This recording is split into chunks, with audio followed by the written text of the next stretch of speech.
আজকে আমি সূরা মাইদার 27 নম্বর আয়াত তেলাওয়াত করেছি, যে আয়াতের ভিতরে আল্লাহ তাআলা আপনি আমার নবী মুহাম্মদ রাসূলুল্লাহ সাল্লাল্লাহু আলাইহি সাল্লামকে বলতেছেন, ওয়াতলু আলাইহিম নাবা আবনা আদম বিল হক। ও আমার হাবিব, আপনি আদম আলাইহিস সালাতু ওয়াস সালামের সন্তানদ্বয়ের প্রকৃত সত্য ঘটনা, অকাট্য ঘটনা আপনি জাতির কাছে বর্ণনা করেন, বলেন। এখন জানার বিষয় হচ্ছে, এখানে আল্লাহ তাআলা আদম আলাইহিস সালাতু ওয়াস সালামের পুত্রদ্বয়ের ঘটনা কি, ঘটনাটার ইঙ্গিত প্রসঙ্গে আল্লাহ তাআলা শুরুতেই বলেন যে আদম আলাইহিস সালামের সন্তানদ্বয়ের ওই ঘটনা, ইযা ক্বাররাবা কুরবানা, তারা তাদের সন্তানদ্বয় হাবিল এবং কাবিল, তারা যে কুরবানি দিয়েছিল, তাদের এই কুরবানির বিষয়টা আপনি বর্ণনা করেন। সূরা মাইদার 27 নম্বর আয়াতের বর্ণনা, ব্যাখ্যা এবং শানে নজুল যদি বলতে যাই, আদম আলাইহিস সালাতু ওয়াস সালাম পৃথিবীর প্রথম মানব, প্রথম মানবী।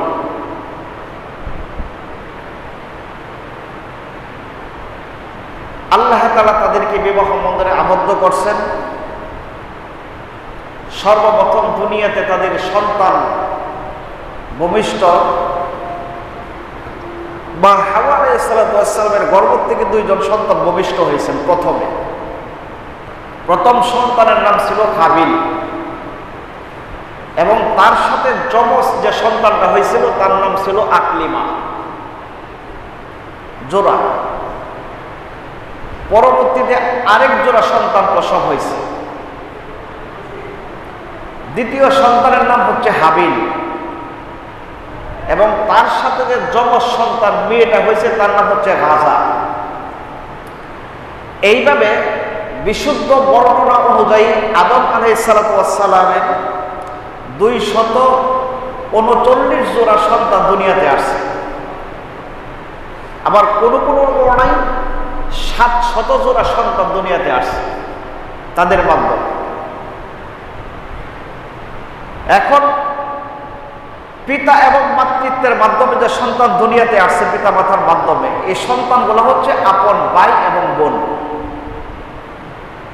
আমি আমার মায়ের গর্ভের থেকে বের হয়েছি, আমার মার গর্ভের থেকে অন্যান্য যে সন্তানগুলো বের হয়েছে এগুলো সম্পর্কে আপন ভাই বোন।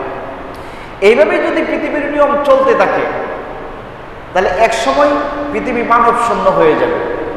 তো এইগুলোর বংশ কিভাবে রক্ষা করা যায়, বংশ কিভাবে বৃদ্ধি করা যায়, সন্তানাদি বড় হচ্ছে। আল্লাহ তাআলা বললেন, আদম, তোমার জোড়ায় জোড়ায় সন্তান দুনিয়াতে আসতেছেন। তোমার এবং হাওয়ার বিবাহ বন্ধনে আবদ্ধ করিয়েছি আমি জান্নাতের ভিতরে। তোমার মাধ্যমে যে সন্তানগুলা দুনিয়াতে আসছে, এই সন্তানগুলা তো সম্পর্কে ভাই এবং বোন। তাদের যদি বিবাহ বন্ধন না থাকে, এক সময় পৃথিবী মানব শূন্য হয়ে যাবে। এই জন্য আল্লাহ তাআলার ফরমালা অনুযায়ী আল্লাহ তাআলা বললেন, আদম, তোমার প্রথম জোড়ার সন্তান ছেলে এবং পরের জোড়ার সন্তান যে মেয়ে আছে তার সাথে, আগের জোড়ার মেয়ে এবং পরের জোড়ার যে ছেলে আছে তার সাথে তুমি বিবাহ বন্ধনে আবদ্ধ করা, বংশ বৃদ্ধির জন্য। এটাই তোমার শরীয়ত। এটা কি শরীয়ত? আদমের শরীয়ত শেষের সময় খতম। শীস আলাইহিস সালাতু ওয়াস সালামের শরীয়ত পরবর্তী মুহাইল আলাইহিস সালামের সময় খতম। মুহাইল আলাইহিস সালামের শরীয়ত নূহ আলাইহিস সালাতু ওয়াস সালামের সময় খতম। এক নবী আসলে আরেক নবীর শরীয়ত বাতিল।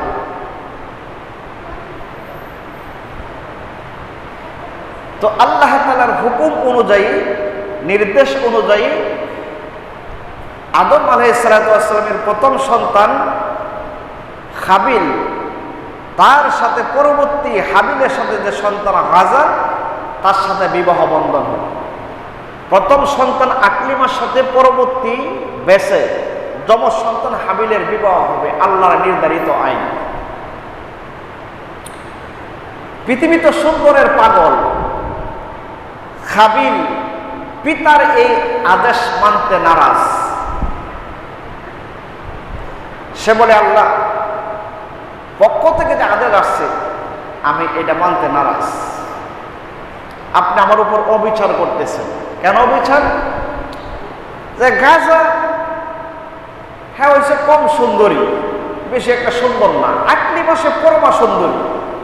আমার সাথে যে বিয়ে হয়েছে আমার বোন, আমার সাথে বিয়ে না দিয়ে আপনি কালো নারে আমার সাথে বিয়ে দিতে চাচ্ছেন, আর আমার সাথে যে সুন্দরীটা হচ্ছে তাকে বিয়ে দিতে যাচ্ছেন আপনার হাবিলের সাথে, কাজে আমি এই বিয়েতে রাজি না। আদম আলাইহিস সালাম বলছেন, হাবিল আমি তো পয়গাম্বর, আমি তো নবী, আর নবীরা কখনো নিজের ইচ্ছায় কোনো কাজ করে না।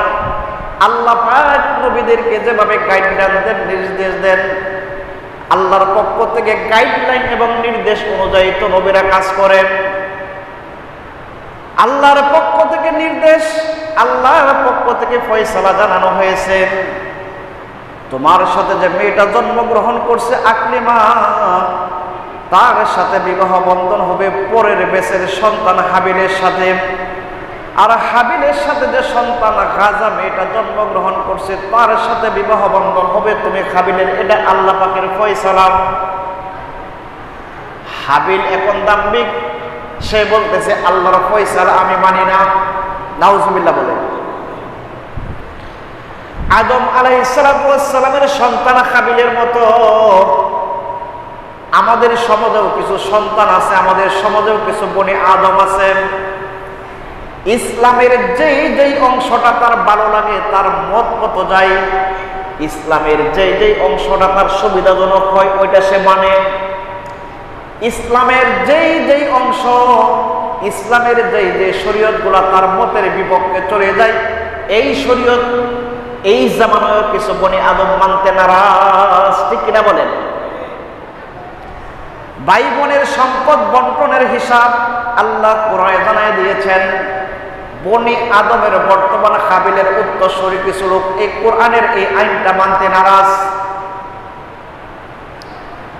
আল্লাহর পক্ষ থেকে প্রদত্ত পর্দার বিধান নামাজ, রোজা, হজ, যাকাতের মতোই ফরজ। বর্তমান সমাজে বনি আদমের কিছু কিছু আদম সন্তান এই পর্দার বিধানটা মানতে নারাজ।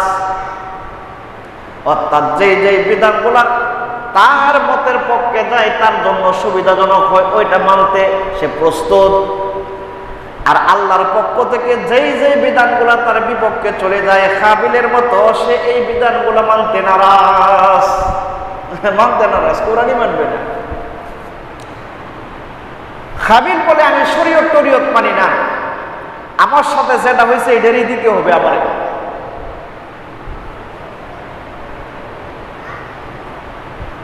আল্লাহ তাআলা বলেন, আদম তোমার দুই সন্তান যেহেতু নারীকে কেন্দ্র করে বায়ে বায়ে ঝগড়া ফাসাদে লিপ্ত হচ্ছে, আমি এটার একটা সঠিক সমাধান বলে দেই। তোমার দুই সন্তান তারা যে যে কর্ম করে, যে যে পেশায় নিয়োজিত আছে, তাদের পেশার থেকে হালাল ইনকাম থেকে তাদের ইনকামের জিনিসগুলো আমার রাহে উৎসর্গ করবে, কোরবানি করবে। তাদের ভিতর থেকে যার কোরবানি কবুল হবে, তার কোরবানি কবুল হবে, তার সাথে আকলিমার বিবাহ হবে। সুবহানাল্লাহ বলেন। ফয়সালাটা কার? আল্লাহ। সঠিক সমাধান, আর কোনো ভেজাল নাই। তোমারটা কবুল হলে তুমি বিয়ে করবা, আর যদি হাবিলেরটা কবুল হয় হাবিল বিয়ে করবে, কোনো সমস্যা নাই। ঠিক আছে, রাজি। তাফসীরের কিতাব সমূহে আসছে আদম আলাইহিস সালামের সন্তান হাবিল সে বেড়া বকরি চড়াইতো, সে ছিল রাখাল। আর হাবিল সে ছিল কৃষক মানুষ, শস্যাদি বুনতো, ফসল করতো ইত্যাদি। আদম আলাইহিস সালাম বলছেন, তোমরা তোমাদের সম্পদ থেকে উৎসর্গকৃত সম্পদ পাহাড়ের পাদদেশে নিয়ে যাও। হযরতে হাবিল আলাইহিস সালাম সুন্দর দেখে তার পালের ভিতরে সর্বশ্রেষ্ঠ একটা বেড়া নিয়ে গেল। সর্বশ্রেষ্ঠ একটা বেড়া অথবা দুব্বা নিয়ে গেল পাহাড়ে আল্লাহর দরবারে কুরবানি দেওয়ার জন্য, উৎসর্গ করার জন্য। আর হাবিল, তার ভাই হাবিল শস্যাদির ভিতর থেকে উত্তম পরিপূর্ণ অঙ্কুরিত হয় এরকম শস্যাদি পাহাড়ে নিয়ে গেল, আল্লাহর রাহে কুরবানি দিবে, উৎসর্গ করবে, এই জন্য নিয়ে গেল।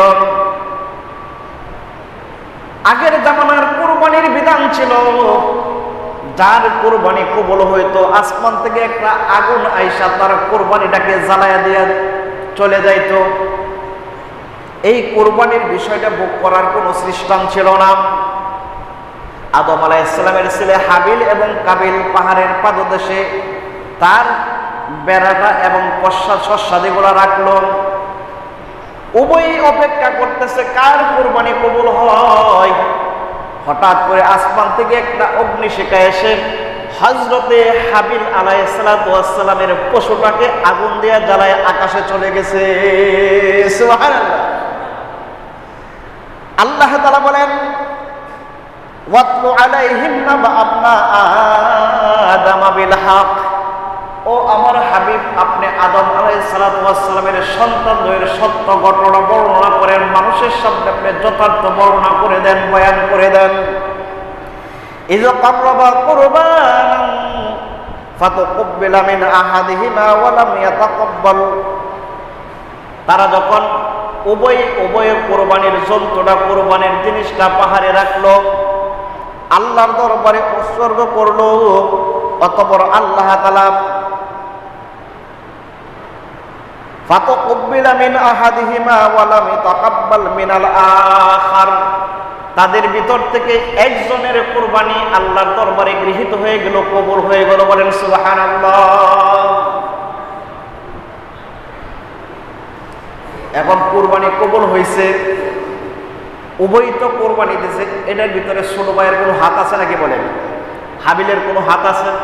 কোনো তো হাত নাই। উভয় পশু কুরবানি দিচ্ছেন, উভয়ের বিষয়টা আল্লাহর দরবারে আল্লাহর রাহে কুরবানি দিয়েছেন, একজনের কুরবানি কবুল হয়েছে। এখন হাবিল আর আগে আর গুসাই বলতেছে, তোর কুরবানি কবুল হইল, আমারটা কেন কবুল হইল না? আর আগে এবং গুসাই বলতেছে, আমি তোরে কতল করব, আমি তোরে হত্যা করবো। নাউজুবিল্লাহ। বলেন, শরীয়তের কিছু কিছু বিষয় আছে যে বিষয় হুজুর নিজের থেকে বর্ণনা করে না, আলেম ওলামা কখনো নিজের থেকে বর্ণনা করে না। আল্লাহ যেভাবে বর্ণনা করেছেন এই বিষয়গুলো এইভাবেই আলেম ওলামারা আল্লাহর পক্ষ থেকে বর্ণনা করে দেন। আপনি আমি যদি মূর্তি প্রেমিক হই, মূর্তি ভাঙ্গা আমাদের জাতির পিতা ইব্রাহিম আলাইহিস সালামের সুন্নাত। আল্লাহর হাবিব বলেন, আল্লাহ তাআলা আমাকে দুনিয়ার সমস্ত বাদ্যযন্ত্রগুলা, সমস্ত মূর্তিগুলা ধ্বংস করে দেওয়ার জন্য দুনিয়াতে আল্লাহ আমাকে পাঠাইছেন। আমি মূর্তি প্রেমী।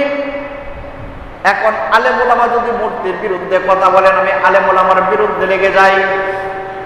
আলেম ওলামারা তো নিজের থেকে বর্ণনা করেন না, আল্লাহ তাআলা যেভাবে বর্ণনা করেছেন এই বিষয়গুলো এইভাবেই আলেম ওলামা বর্ণনা করে দেন। ঠিক কিনা বলেন? শরীয়তের এমন কিছু স্পর্শকাতর বিষয় আছে যেইগুলার ভিতরে হর হামেশায় আমি অথবা আপনি লিপ্ত আছি। ওয়ারাসাতুল আম্বিয়ারা যদি এইগুলা বিশদভাবে বর্ণনা করে দেন, এইগুলা যদি আমার বিরুদ্ধে চলে যায়, আমরা আলেমের বিরুদ্ধে চলে যাই। কেন চলে যাই? আলেম ওলামারা তো নিজের থেকে কিছু বলে না, নিজের থেকে করে না। আল্লাহ পাক যেভাবে নির্দেশ দেন, যেভাবে বর্ণনা করেন, এইভাবেই তো তারা মানুষকে শোনায় দেয়।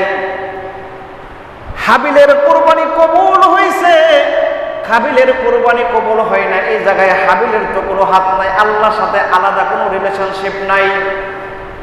হাবিলের সাথে তো আল্লাহ তাআলার কোনো দুশমনি নাই, তার কুরবানি কেন কবুল হইল? কারণ ইবাদত এমন একটা জিনিস, গায়ের জোরে, এলেমের জোরে, ক্ষমতার জোরে, পয়সার জোরে আল্লাহ থেকে কবুল করায় নেওয়া যায় না।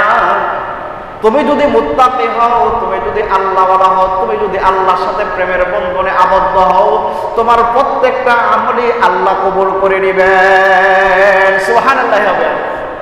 আল্লাহ তো কুরবানি কবুল করছেন, এখন সে বলে ক্বালা লাআকতুলান্নাক, আমি তোর মারি আল্লাহ হত্যা করব। তোর কুরবানি কবুল হইল, আমারটা কেন হইল না? হাবিল বলে ভাই, তুমি যদি আমাকে হত্যা করার জন্য তোমার হাত আমার দিকে অগ্রসর করো, আমি কখনো তোমাকে হত্যা করার জন্য আমার হাত তোমার দিকে প্রসারিত করব না। আমি এই কাজটা কখনো করব না। আমি চাই তুমি যদি আমাকে হত্যা করো, তাহলে তুমি তোমার পাপের বোঝা বহন করো, আমাকে হত্যা করে আমার পাপের বোঝাও তুমি বহন করে কিয়ামতের ময়দানে ওঠো। এ ওয়াজে কামাই না। সে ব্যক্তি হত্যার জন্য উন্মাদ পাগলের মতো হয়ে আছেন। আল্লাহর ফয়সালা অনুযায়ী হাবিলের সাথে আকলিমার আর হাবিলের সাথে গাজার বিবাহ বন্ধন হয়ে গেছে। এইভাবে দিনাতিবাদ হচ্ছে, চলতেছে, দিন চলতেছে। আদম আলাইহিস সালাতু ওয়াস সালাম হজ করার জন্য চলে গেছেন মক্কায়। মানুষের চিরশত্রু ইবলিস শয়তান এসে ধোঁকা দেয়া বলতেছে, কিরে হাবিল, তোর বাপ তো চলে গেছে মক্কায় হজ করার জন্য, এই সুবর্ণ সুযোগ তুই আর কোথায় পাবে? এখনই তো তুই তো এবারকে হত্যা করতে পারস, তুই তোর ভাইকে হত্যা করে তোর মনের আশা পূর্ণ করতে পারস, আকলিমাকে তুই বিয়ে করতে পারস, সুবর্ণ সুযোগ তো চলে যায়। ও কিভাবে আমি তাকে হত্যা করব? ও হাবিল যখন মেষ চড়াইতে মাঠে যাবে, ক্লান্ত হয়ে যখন গাছের ছায়ায় পাহাড়ের পাদদেশে বিশ্রাম নেবেন, এই সুবর্ণ সুযোগটাকে তুই কাজে লাগিয়ে ঘুমন্ত অবস্থায় পাহাড়ের পাথর দিয়ে তোর ভাইয়ের মাথাটাকে তুই চূর্ণ বিচূর্ণ করে মৃত্যু নিশ্চিত করে তোর মনের আশা পূর্ণ করার জন্য তোর সাথে যে মেয়েটা জন্মগ্রহণ করছে, তোর বোন পরমা সুন্দরী আকলিমাকে বিয়ে করে তুই তোর মনের আশা পূর্ণ করতে পারস। সে সময়ের অপেক্ষায় আছে। আল্লাহর প্রিয় পাত্র হযরতে হাবিল আলাইহিস সালাতু ওয়াস সালাম প্রখর রৌদ্র, বেড়ামেশ গোলাপ জমিনে ছড়াইয়া দেয়া একটু ক্লান্ত হয়ে পাহাড়ের পাদদেশে বিশ্রাম নিয়েছেন। ইবলিস যায় বলতেছে, কিরে হাবিল, এই তো সুযোগ, যাই পাহাড়ের উপরে উঠ, পাহাড় থেকে একটা বড় পাথর নে, এই পাথরটা তুই তোর ভাইয়ের মাথায় ফেঁকে তোর ভাই মারা যাবে, আর তুই তাকে বিবাহ বন্ধনে আবদ্ধ করতে পারবে, কোনো সমস্যা হবে না। পাহাড় থেকে পাথর, শয়তানের প্ররোচনায়, নফসের ধোঁকায় হাবিল তার ভাইকে হত্যা করার জন্য উদ্বুদ্ধ হয়েছে। সে পাথরটা যখন পাহাড় থেকে ফিকে মারছে, সাথে সাথে আল্লাহ প্রেমিক, আল্লাহওয়ালা পিতৃভক্ত হাবিলের মাথায় পড়ে হাবিলের মাথাটা চূর্ণ বিচূর্ণ হয়ে গেছে। ভাইয়ের রক্তাক্ত লাশ যখন হাবিল দেখলো, এখন এসে হাবিল কান্নাকাটি করে, ভাই হাবিল, তোমার কি হয়েছে? কথা বলো না কেন? উঠো, তুমি উঠো। শয়তান বলতেছে, কাম হবে না, সে তো ইহজগৎ ছেড়ে চলে গেছেন, সে তোমার ডাকি আর সাড়া দেবে না, ভাইকে ডেকে তোমার কোনো লাভ নাই, তুমি বাড়িতে চলে যাও, আকলিমাকে বিয়ে করে তুমি তোমার মনের আশা পূর্ণ করো, এটাই তোমার সুবর্ণ সুযোগ। শত হইলেও তো ভাই, আপনার ভাইয়ের সাথে ঝগড়া ফাসাদ সব আছে, দুই ভাই পাশাপাশি থাকেন, বাড়ির মাঝখান দিয়ে অল টানানো হয়েছে, বেড়া দেওয়া হয়েছে, এক ভাইয়ের চেহারা আরেক ভাইয়ে দেখে না। হঠাৎ যদি শুনেন গাজীপুর চৌরাস্তার ভিতরে তার বাইরা রোড অ্যাক্সিডেন্ট করে ওই জায়গায় পড়ে আছে, এই এলাকার ভিতরে সর্বপ্রথম যে মানুষটা দৌড় দিয়া গাজীপুর চৌরাস্তা যাবে, সেই মানুষটা হচ্ছে তার মাতৃগর্ভের আপন ভাই। ঠিক কিনা বলেন? ভাই বরদন, রক্তের বাঁধন। কবি বলেছেন, ভাই বরদন, রক্তের বাঁধন, যদি ভাই ভিন্ন হয়, যদি ভাই শত্রু হয়, নারীর কারণ। পৃথিবীতে যত অকারেন্স হচ্ছে, যত দুর্ঘটনা হচ্ছে, যত ঝগড়া ফাসাদ, কোনাকুনি, মারামারি, হানাহানি হচ্ছে, সমস্ত ঘটনার মূলে প্রত্যক্ষভাবে অথবা পরোক্ষভাবে হোক, ডাইরেক্ট হোক অথবা ইনডাইরেক্ট হোক, প্রত্যেকটা ঘটনার ভিতরে নারী জড়িত। ঠিক কিনা বলেন? আল্লাহ তাআলা বললেন, আদম এইটা তোমার জান্নাত, এই জায়গায় তুমি বসবাস করো, কিন্তু লা তাকরাবা হাযিহি শাজার, সাবধান সাবধান, জান্নাতে বিচরণ করো, ওই গাছের কাছেও যেও না। একটা মাত্র নিষেধ। শয়তান চিন্তা করলো আদমকে তো ধরা যাবে না, ডাল হিসাবে ব্যবহার করতে হবে হাওয়াকে। বুখারী শরীফের বর্ণনায় আল্লাহর হাবিব মুহাম্মদুর রাসূলুল্লাহ সাল্লাল্লাহু আলাইহি ওয়াসাল্লাম বলেছেন, শয়তান মানুষকে জাহান্নামে দেওয়ার জন্য 100 পাক ব্যবহার করে, ষড়যন্ত্রের জাল ব্যবহার করে। তার ভিতরে সর্বপ্রথম যে জালটা ব্যবহার করে সেই জালটা হচ্ছে নারী মানুষ। আল্লাহর হাবিব বলেন, আন-নিসা হাবাইলিশ শায়াতিন, মহিলা মানুষ হচ্ছে শয়তানের জাল পাত, অর্থাৎ পুরুষকে জাহান্নামে নেওয়ার জন্য, বিপদে ফেলানোর জন্য যতগুলা পাত আছে ভয়ঙ্কর, তার ভিতরে শয়তান নারী জাতিকে ডাল হিসাবে ব্যবহার করে। বুখারী শরীফের হাদিস, আল্লাহ রাসূল বলছেন, আমাদের আদি পিতা আদম আলাইহিস সালাতু ওয়াস সালাম জান্নাত থেকে বহিষ্কৃত হয়েছেন, যে ঘটনাকে কেন্দ্র করে, যার মাধ্যমে বহিষ্কৃত হয়েছেন, দুনিয়াতে আসছেন জান্নাত থেকে, সেই ঘটনার সাথে জড়িত ডাইরেক্টলি আমাদের আদিমাতা হাওয়া আলাইহিস সালাতু ওয়াস সালাম। পৃথিবীর প্রথম মানব আদম আলাইহিস সালাতু ওয়াস সালামের 2 সন্তান হাবিল এবং কাবিল আপন ভাই, এক ভাই আরেক ভাইকে হত্যা করছে। সেই হত্যাকাণ্ডটাও ঘটেছে পৃথিবীর প্রথম মানব হত্যা, সেটা হচ্ছে নারীকে কেন্দ্র করে। ঠিক কিনা বলেন? ইউসুফ আলাইহিস সালাতু ওয়াস সালাম দীর্ঘ 12 বছর জেল কেটেছেন জুলাইকার জন্য। ইউসুফ জেল কেটেছেন, সেই জেলে যাওয়ার কারণ হচ্ছে একটা নারী মানুষ।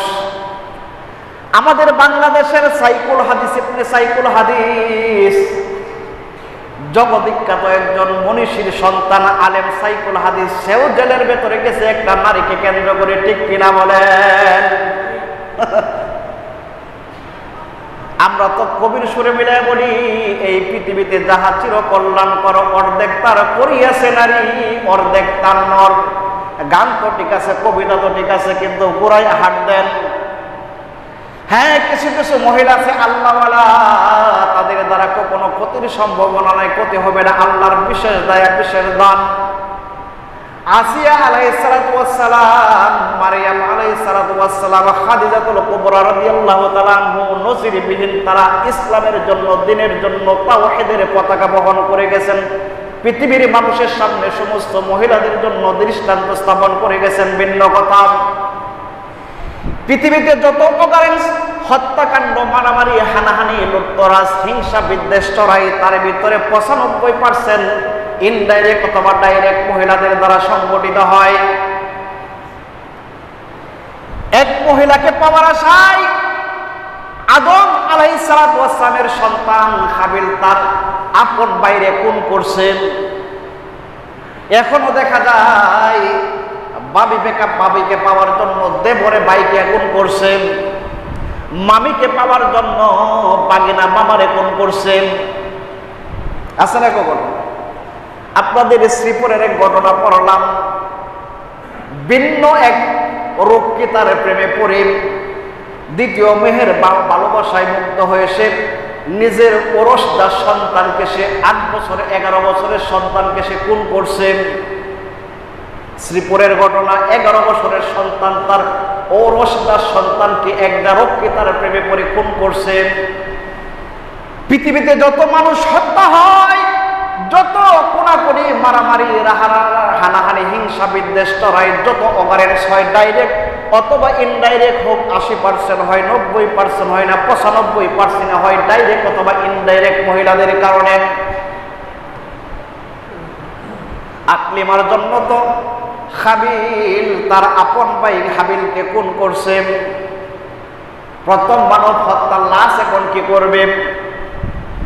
ভাই ভাই বলে ডাকে, ভাইয়ের তো কোনো আওয়াজ নাই, ভাইয়ের তো কোনো উচ্চারণ নাই। এই লাশটাকে খাদে করে আপন ভাইয়ের লাশটাকে খাদে করে আদম আলাইহিস সালামের সন্তান হাবিল 40 দিন পর্যন্ত পাহাড়ে জঙ্গলে আনাগোনা করে পায়চারি করে লাশ কি করবে, দাফন করার সিস্টেম তো জানে না। প্রথম মানুষ হত্যা হয়েছে, আল্লাহ তাআলা দেখলেন এই যে প্রথম মানুষ হত্যা হয়েছে তাকে কেমনে দাফন করা হবে, আদমের সন্তান তো জানে না, কারণ সিস্টেমে তো আগে ছিল না, হত্যাকাণ্ডই তো পৃথিবীতে হয় না, মানুষ তো মারাই যায় না। প্রথম মানুষ হত্যা, প্রথম মানুষ মৃত্যুবরণ করছে, তাকে কিভাবে সে দাফন করবে এই ফয়সালা তো তার জানা নাই। অতঃপর আল্লাহ তাআলা আকাশ থেকে 2টা কাক পাখি প্রেরণ করেছেন। ফাবাআসাল্লাহু গুরাবাই ইয়াবহাসু ফিল আরদি লিউরিয়াহু কাইফা ইওয়ারি সাওআতাল আখি। আল্লাহ তাআলা আকাশ থেকে 2টা কাক পাখি প্রেরণ করেছেন। 2টা কাক পাখি জমিনে আসছেন, ফেরেশতা 2 জন কাক পাখির বেশে জমিনে আসছে। ফাবাআসাল্লাহু গুরাবান, গুরাবুন শব্দের অর্থ কাক। 2টা কাক পাখি এসে একটা কাক পাখি আরেকটা কাক পাখিকে টুকরায় টুকরায় আঘাত করে মেরে ফেলছেন। এই কাজটা করতেছে আদম আলাইহিস সালামের ছেলে হাবিলের সামনে। মৃত কাক পাখিটাকে জীবিত কাক পাখিটা হাতের নখর দিয়ে কুদে কুদে মাটি গর্ত করে মৃত কাক পাখিটাকে, সাথে কাক পাখিটাকে সে দাফন করে দিয়েছেন। হাবিল বলল, হ্যাঁ হ্যাঁ হ্যাঁ, আমার ভাইকে দাফন করার সিস্টেম পেয়ে গেলাম। এই যে একটা কাক এসে আরেকটা কাক তার সহপাঠীকে মেরে মাটির নিচে দাফন করে রাখলো, আমার ভাই হাবিলকেও তো এইভাবে দাফন করতে হবে। সুবহানাল্লাহ। দাফন করছে, দাফন করে 12 বছর পর্যন্ত সে জঙ্গলের ফল ফ্রুট খেয়ে গাছের ছাল পাগল করে 12 বছর পর্যন্ত সে জঙ্গলের ভিতরে অবস্থান করছে। এই ঘটনা আমি শেষ করি, তার আগে আমি মূল আলোচনায় যাই। যে ঘটনা কোরবানি হয়েছে, কোরবানি কবুল হয়েছে, তার কোরবানি কবুল না হওয়ার কারণে সে তার ভাইকে হত্যা করছে, এটাও একটা কারণ। আরে আপনি একটা কাজ করছেন, আপনি দেখবেন শত শত হাজার হাজার শিক্ষার্থী মাদ্রাসায় ভর্তি করা হয় আলেম বানানোর জন্য। সবগুলা কি আলেম হয়? কি বলে? সবগুলা কি হাফেজ হয়? সবাই তো নিয়ত করে, অনেকেই নিয়ত করে রাখেন, আল্লাহ আমার 5টা মেয়ে হয়েছে, 6টা মেয়ে হয়েছে, এবার যদি একটা ছেলে দেও, নিয়ত করলাম আমি এই ছেলেরা হাফেজ বানায়, আলেম বানায়। বিয়ে করছে 10 বছর হয়েছে, সন্তানাদি হয় না, মনে মনে নিয়ত করে, আল্লাহ সন্তান তুমি দিলা না, একটা সন্তান দাও। নিয়ত করলাম যদি আমার সন্তানরা ছেলে সন্তান হয়, কোরআনের হাফেজ বানাবো, আলেম বানাবো, মানে গর্বের থেকে নিয়ত করে রাখে। অতবার সন্তান হয়, মাদ্রাসায় ভর্তি করে, কিন্তু সবার গুলা কি আলেম হাফেজ হয় বলেন? সবাই তো আলেম বানানোর জন্য, হাফেজ বানানোর জন্য হয় না কেন? ওসিয়ত করি, নসিহত করি, আপনারা যদি আপনার সন্তানকে নাতিকে আলেম বানাইতে চান, হাফেজ বানাইতে চান, আমি আমার দীর্ঘ জীবনের অভিজ্ঞতা দেখছি, সবাই নিয়ত করে ছেলেকে আলেম বানাবে, হাফেজ বানাবে, নাতি নাতনিকে আলেমা বানাবে, হাফেজা বানাবে, কিন্তু আলেম হাফেজ নিয়ত করলেই হয় না। আমি দেখছি যে সমস্ত মানুষগুলা আলেমদের সাথে বেয়াদবি করে, দাম্ভিকতা শেখায়, অসৎ আচরণ করেন, এদের দীর্ঘ আমার 40 বছরের অভিজ্ঞতায় দেখছি এদের একটা সন্তানও আলেম হাফেজ হয় না, মাওলানা হয় না। আম পাবলিক মানুষ হুজুর দেখতে আসসালামু আলাইকুম বলে মাথাটা নিচা করে দেয়, হুজুরের খুব সম্মান দেয়, হুজুরের সামনে যদি বসলে বেয়াদবি হয়ে যায়, বসে না, হুজুর বসবো কিনা অনুমতি চাই। হুজুরের সাথে এইরকম ভাবে আদবের সাথে কথাবার্তা বলে, বেয়াদবি যাতে না হয় আদবের সাথে চলাফেরা করে, হুজুরের খুব সন্তান করে। যদিও এরা রিস্কাওয়ালা, ব্যানওয়ালা, টেলাওয়ালা, যদিও এরা কুলি মজুর শ্রমিক, এদের সন্তানাদিগুলো এক একটা বড় আলেম, হাফেজ, মাওলানা, মুফতি হয়ে যায়। সুবহানাল্লাহ। আলেম হাফেজ না হওয়ার একটা কারণ।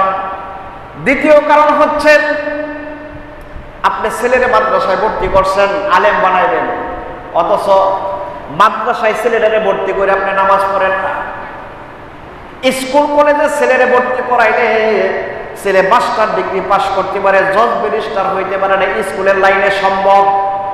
কিন্তু আপনার সন্তানকে মাদ্রাসায় ভর্তি করে যদি আপনি আল্লাহর কাছ থেকে আপনার সন্তানকে কবুল না করায় নেন, আপনার সন্তান কোনো আলেম হাফেজ মাওলানা মুফতি হবে না। ছেলে দিয়েছেন মাদ্রাসায়, মেয়ে দিয়েছেন মাদ্রাসায়, নামাজ পড়তে হবে, দোয়া করতে পারবে না। ছেলেটারে মাদ্রাসায় ভর্তি করছি আলেম বানানোর জন্য, তুমি আলেম বানাইয়া দিও। ছেলেটারে মাদ্রাসায় ভর্তি করছি হাফেজে কোরআন বানাইবো, আয় আল্লাহ তুমি আমার ছেলেটারে হাফেজে কোরআন হিসাবে কবুল করে নিও। আয় আল্লাহ আমার মেয়েটাকে ভর্তি করছি মাদ্রাসায়, আমার মেয়েটারে আমি আলেমা বানাবো, আয় আল্লাহ তুমি আমার মেয়েটাকে আলেমা বানাইয়া দিও। মাদ্রাসায় সন্তানাদি ভর্তি করবেন, ছেলে মেয়ে ভর্তি করবেন, বাপ্পা নামাজ না পড়লে আপনার সন্তান আলেম হাফেজ মাওলানা মুফতি হবে, কে বলছে? কে বলছে হবে?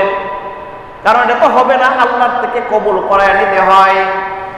তো হাবিল তার কোরবানি কবুল হয়েছে, কাবিলের কোরবানি কবুল হয় নাই। এখন সে ত্যাগ দেয়, আরে তোরটা কবুল হয়েছে আমারটা হয় না কেন? আমি তোর খুন করবাম, আমারটা কবুল হইল না কেন?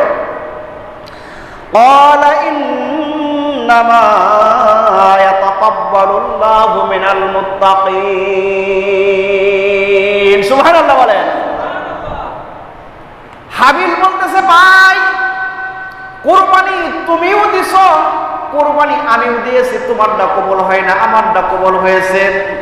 কারণ আল্লাহ তাআলা বলছেন ইন্নামা ইয়াতাকাব্বালুল্লাহু মুত্তাকিন, নিশ্চয় নিশ্চয় কোরবানি তো আল্লাহ তাআলা কবুল করেন শুধু মুত্তাকিনদের। সুবহানাল্লাহ।